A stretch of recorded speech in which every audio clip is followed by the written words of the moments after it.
Mungkin saya hari ini akan flashback sedikit ya. Hari ini hanya membahas tentang perkenalan ini dulu sebelum kita lanjut ke metode analisis selanjutnya, karena dari Pak Salam sendiri mencoba untuk menjelaskan metode sederhana ini gitu. Karena metode ini yang mungkin peluangnya lebih banyak digunakan ketika kalian menganalisis, karena pasti semua laboratorium di fakultas, ya entah itu di fakultas farmasi, fakultas kimia maupun pendidikan kimia, pasti memiliki alat ini gitu. Karena alat yang digunakan sederhana seperti buret, klem, Loeber-Meyer, pipet volume dan sebagainya.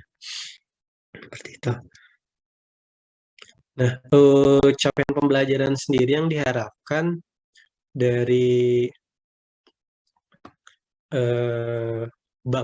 subbab kali ini yaitu mahasiswa dapat memahami dan mampu menjelaskan tentang metode titrasi, terus jenis metode titrasi itu apa, penentuan titik ekivalen dan titik akhir titrasi, serta mahasiswa juga dapat menghitung dan membuat larutan sesuai dengan konsentrasi yang diinginkan, serta menentukan kadar analit dalam suatu sampel menggunakan metode titrasi.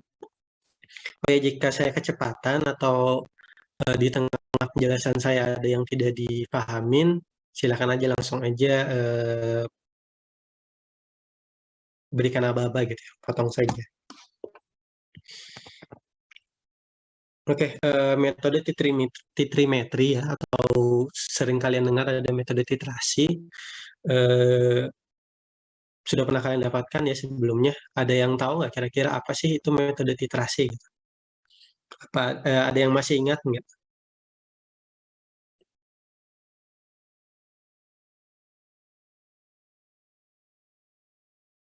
Ya, dari 144 orang, ada yang masih ingat apa itu metode titrasi?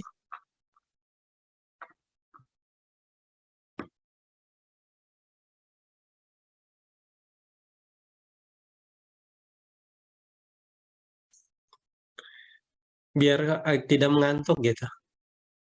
Jadi jangan saya saja yang berbicara. Di sana masih 7:30 kan ya? 7:30 lewat, di sini lebih pagi ya, 7:30. Saya juga sedikit mengantuk soal ini. Ya, perwakilan mungkin kelas A. Izin Ya, jawab, Pak. Jadi kalau dari saya metode titrasi itu metode analisis untuk menentukan konsentrasi di mana dengan cara menetesi larutannya itu dicari konsentrasinya sampai titik akhir titrasinya. Terus kita ada nambahin indikator juga. Begitu, Pak. Oke, dijelaskan secara jelas ya sampai ke teknisnya juga. Terima kasih Muhammad Rajab ya. Bentar. Dari kelas apa? Dari kelas A, Pak. Kelas A ya. Oke. Iya.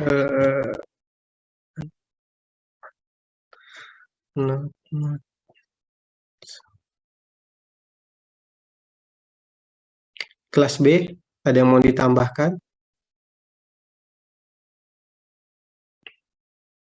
Izin menambahkan dikit, Pak. Soalnya dibesarin ya. Sekarang apakah sudah jelas, Pak? Jelas, cuma agak sedikit kecil, nggak apa-apa.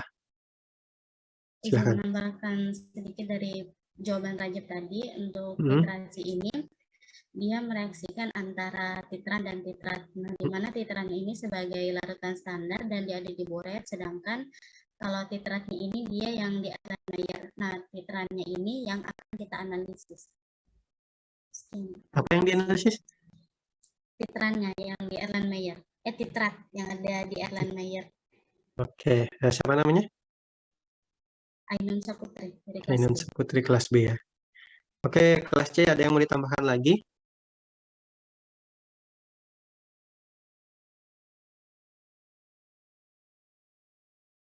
Perwakilan kelas C?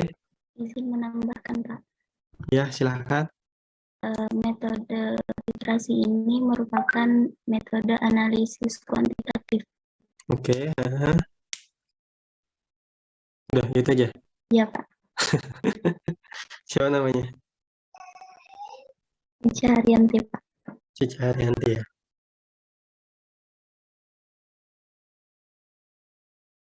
Singkat, padat, dan jelas.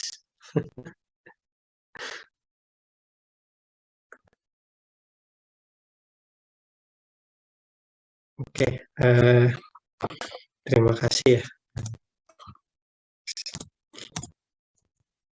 Ya, titrimetri atau yang dikenal dengan sebutan titrasi merupakan suatu metode analisis kuantitatif. Ya, jadi jangan ini kata kuncinya ya. Tadi yang disebutkan Cica, kata kunci yang saya tunggu gitu. Jadi titrasi ini adalah metode analisis kuantitatif karena analisis itu kan terbagi menjadi dua ya, ada yang kualitatif dan ada yang kuantitatif. Jadi dalam analisis kimia kita ada di saat kita menentukan hanya ada atau tidaknya dalam suatu sampel, ada juga kalanya kita harus menentukan berapa sih kadarnya gitu. Karena dalam suatu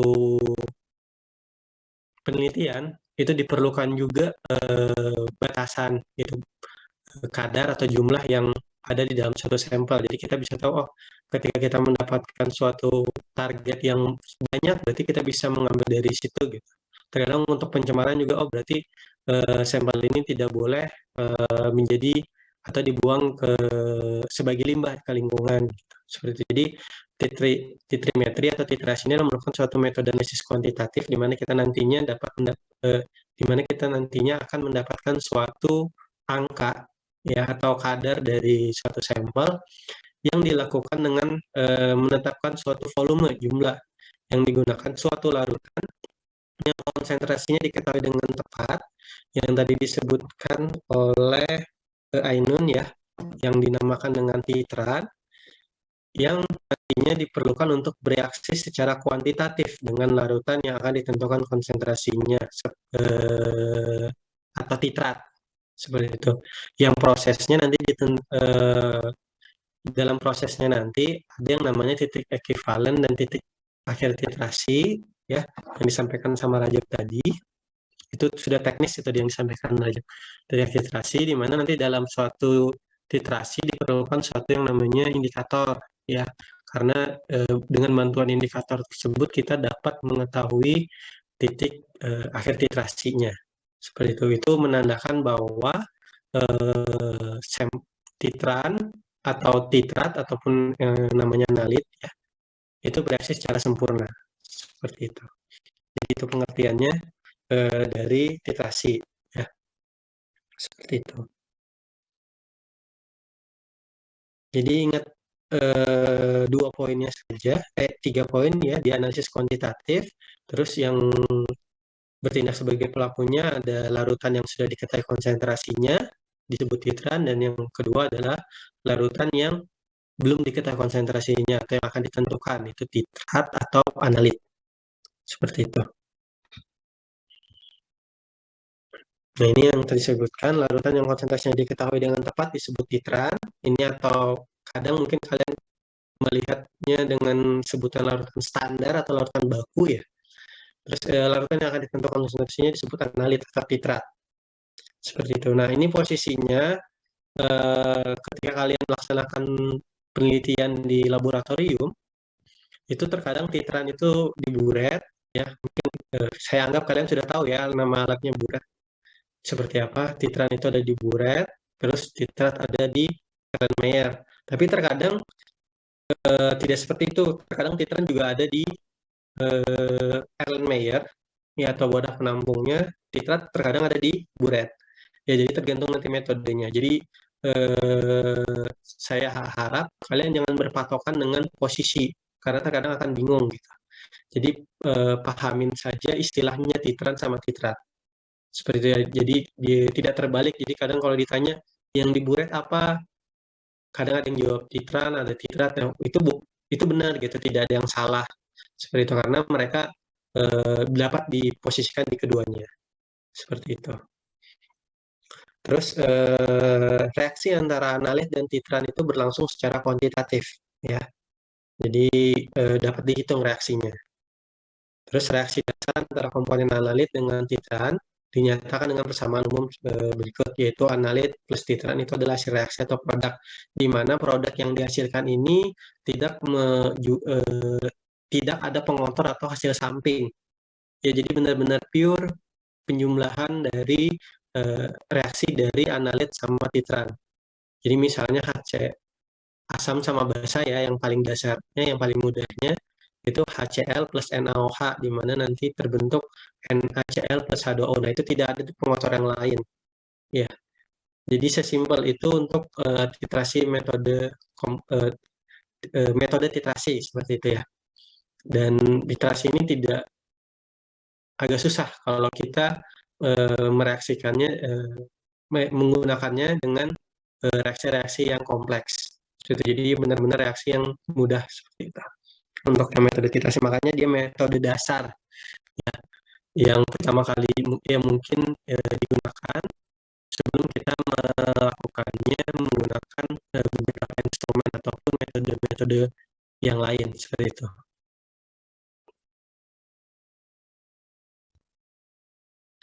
Nah, ini ilustrasi dari titrasi ya. Yang ini namanya buret ya. Saya anggap kalian udah praktikum offline kan ya? Sudah pernah masuk lab? Sudah, Pak. Sudah ya, oke. Udah titrasi juga kan? Enggak? Iya, Pak, sudah. Sudah, Pak. Semuanya melakukan atau hanya sebagian? Semuanya praktek, Pak. Cuma kan kemarin titrasinya ada 4. Nah, jadi misalnya dalam satu kelompok itu satu macam titrasi aja yang dikerjakan. Oke. Yang penting kalian paham dasarnya bagaimana, kapan kita melakukan titrasi, kapan kita menghentikan suatu titrasi gitu ya. Bagaimana cara memegang Erlenmeyer ataupun wadah penampung yang lain, bagaimana cara memegang keran buret itu, terus bagaimana cara menambahkan larutan ke buret, terus bagaimana cara membaca jumlah volume yang digunakan, yang keluar dari buret itu harus benar-benar dipahamin. Terus ada perbedaan antara larutan yang berwarna dan tidak berwarna, yang mungkin kalian sudah dapat itu ya di kimia dasar ataupun di kimia farmasi. Nah, ini ilustrasinya di mana sejumlah molekul analit atau sejumlah molekul titrat ya, biasanya berada di Erlenmeyer ya, ditambahkan dengan beberapa regensia titran atau molekul regensia dari titran, biasanya di buret, di mana biasanya titrasi itu dilakukan sedikit demi sedikit ya, karena penambahan berlebihan satu tetes saja, berlebihan satu tetes saja, maka penentuan kadarnya itu bisa melenceng jauh seperti itu. Jadi makanya kenapa pada saat kalian titrasi itu dilakukan dengan hati-hati sekali dan dilakukan tetes demi tetes gitu. Nah, beberapa istilah yang ada di titrasi sendiri itu ada 2 ya, ada titik ekivalen dan titik akhir titrasi. Di mana titik ekivalen itu merupakan ya titik dengan keadaan dalam suatu larutan itu memiliki jumlah titran yang ekivalen atau sama dengan jumlah analit atau jumlah titrat yang dihitung secara stoikiometri. Ya, jadi keadaan ini sama. Terus ada istilah yang kedua yaitu ada titik akhir titrasi, di mana merupakan titik yang menandakan dihentikannya titrasi, yang ditandai dengan perubahan warna pada indikator atau terbentuknya endapan. Nah, kenapa ada 2 istilah ini? Karena titik akhir titrasi ini akan membantu kita menentukan titik ekivalen.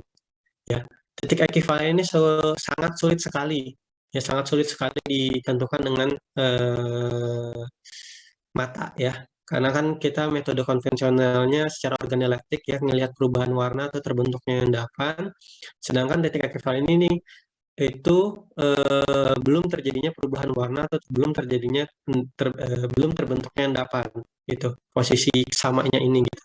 Tapi ketika kelebihan sedikit ya, kelebihan setetes saja, nah itu yang namanya dinamakan titik akhir titrasi. Dan pada saat itu juga kita harus menghentikan laju dari penambahan titran atau buret, titran dari buret seperti itu. Nah, makanya ada 2 istilah titik akhir titrasi.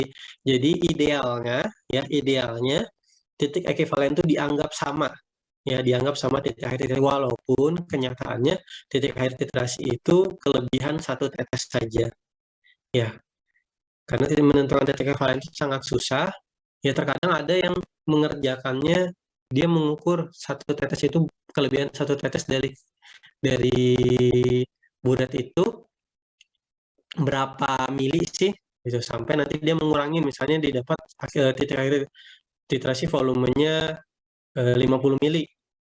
Nah, dia mengurangin yang lebih setetesnya, jadi misalnya 0,5 mili satu tetesnya. Jadi dia menggunakan data perhitungannya menggunakan volume 49,5. Itu tidak disalahkan, itu udah benar karena titik akhir titrasi ini dianggap kelebihan satu tetes. Ya, karena idealnya itu ya perhitungannya menggunakan volume titik ekivalen. Seperti itu ya. Jadi kenapa ada dua istilah ini? Yaitu karena titik akhir titrasi itu membantu kita dalam menentukan kapan sih dihentikannya suatu titrasi. Seperti itu. Nah, ini adalah syarat-syarat reaksi yang harus dipenuhi dalam metode titrimetri atau titrasi. Reaksi harus berjalan sesuai dengan suatu persamaan reaksi tertentu dan tidak boleh ada reaksi samping yang seperti saya sampaikan tadi. Terus harus ada perubahan yang terlihat pada saat titik ekivalen tercapai, baik secara kimia maupun fisik. Walaupun titik ekivalen agak susah, jadi pada saat titik akhir titrasinya ya. Terus yang ketiga, harus ada indikator yang cocok untuk menentukan titik akhir titrasi. Jika reaksi tidak menunjukkan perubahan kimia atau fisika, serta bisa juga menggunakan indikator potensiometrik. Ya, tergantung ketika dalam suatu laboratorium itu ada tidaknya reagensi atau indikator. Kalau tidak ada, kita bisa menggunakan potensiometrik.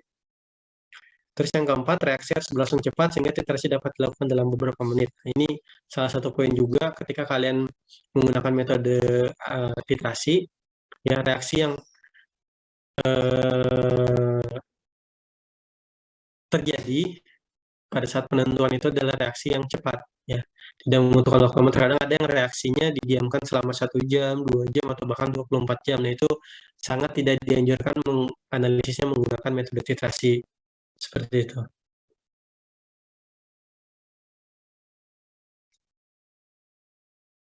Oke, tadi di poin dalam pengertiannya kan ada yang namanya larutan titran ya. Larutan titran ini adalah yang bertindak sebagai larutan baku yang nantinya akan menentukan suatu konsentrasi.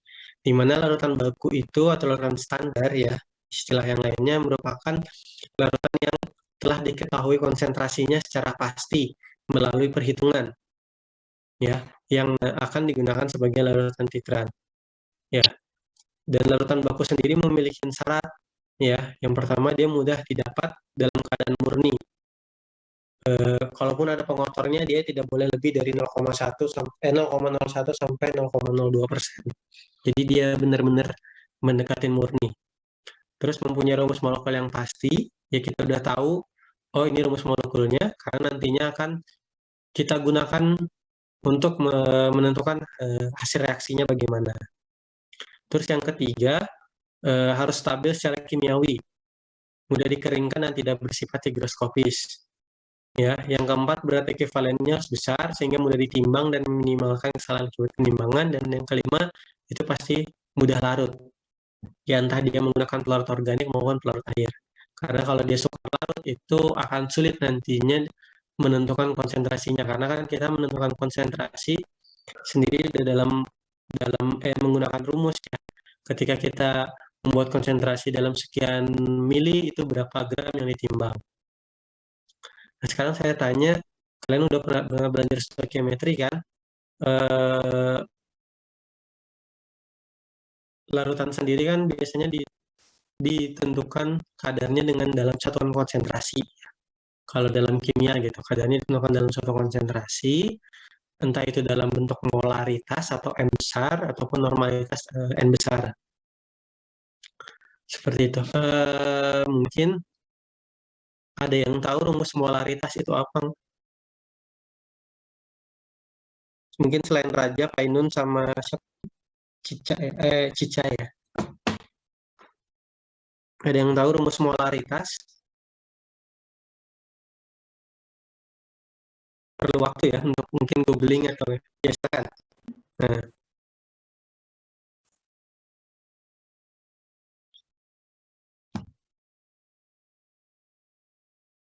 Oke, mau larutan di bagian literatur larutan. Siapa? Nah, namanya? Nadia ya. Kelas kelas A umum. Oh, di sini ada yang ini ya? Ada yang klinik ya? Klinis ya? Atau umum semua ya? Tidak ada. Oke, umum semua ya. Oke, ada yang lain rumusnya selain mol per volume? Perkenalkan, nama saya Tika Ferdiana dari kelas A umum. Oke. Selain rumus yang tadi, juga kita bisa pakai rumus yang molar sama dengan gram per mr dikali 1000 per mililiter, Pak. Atau per Gram per mr dikali 1000 per ml. Mr itu apa ya? mr itu yang ini, Pak, apa namanya, konstantanya dikali AR-nya gitu. Apa namanya? Yang depannya itu dikali AR. AR itu apa?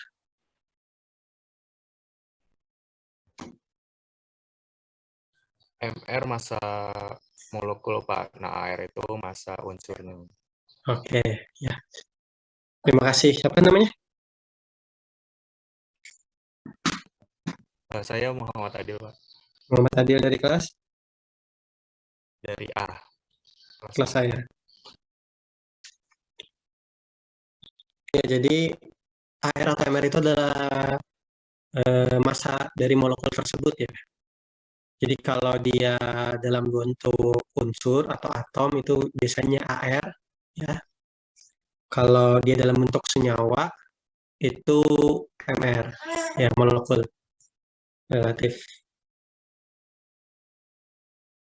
Oke, itu turunan dari rumus yang disampaikan oleh Nadia tadi.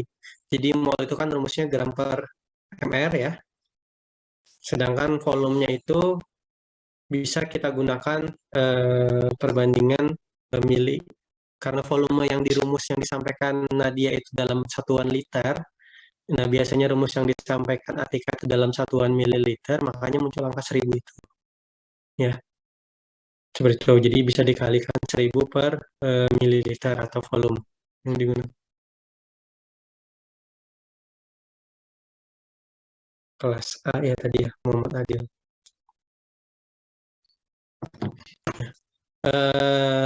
Kalau kalian tahu sudah rumusnya itu rumus dasar ya.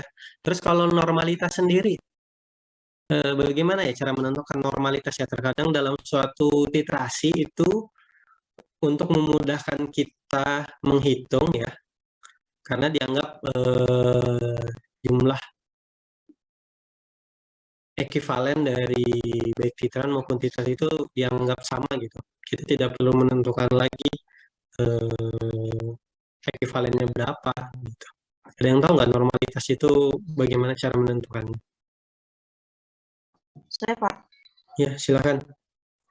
Rumus normalitas itu normalitas sama dengan jumlah gram ekuivalen zat terlarut dibagi dengan volume pelarut dalam liter, Pak. Volume pelarut dalam liter. Oke, siapa namanya? Jeng Retno, Pak. Jung Retno. Oke, dari kelas B, Pak. kelas B ya.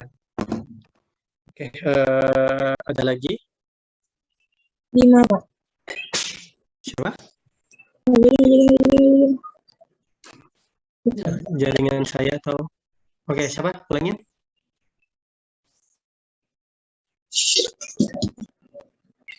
Siapa? Yang lain? Selain jawaban dari Jeng Retno, ada rumus yang lain nggak untuk penentuan normalitas?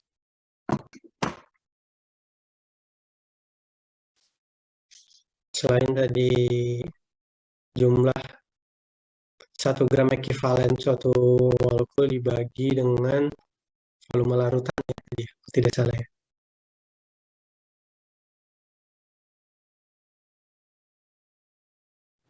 Izin menjawab, Pak. Oke, silakan. Kalau N sama dengan M kali V, Pak. M kali V. Iya, Apa Pak. itu M kali V itu apa? Itu, Karena Pak. saya kan M itu banyak ya, bisa massa, bisa yang lain gitu. Masanya, Pak. Molaritas. Oke, apa? Jadi normalitas sama dengan M kali V. ya M itu apa, V itu apa? Massa molaritas dikali volume, Pak. Oke, molaritas dikali volume ya. Oke, siapa namanya? Meisha, Pak.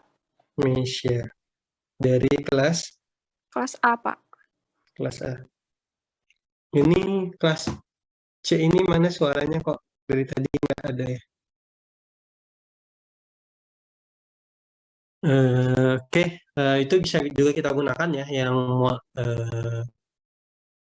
penentuan normalitas yang paling mudah ya, yang tadi disampaikan Jeng Retno bisa, yang disampaikan Mesia bisa, tapi yang sering digunakan yaitu yang disampaikan oleh Mesia, di mana kalau kita menentukan normalitas bisa menggunakan langsung molar dikali volume ya, di mana nantinya kita harus mengetahui molaritasnya terlebih dahulu. Pun kalau mau langsung dalam normalitas kita harus tahu ekuivalennya ya, seperti itu. Coba saya mau kasih soal. Coba kalian hitung, saya stop screen dulu ya. Mungkin mengingat sedikit ya bagaimana sih cara membuat satu larutan dengan konsentrasi tertentu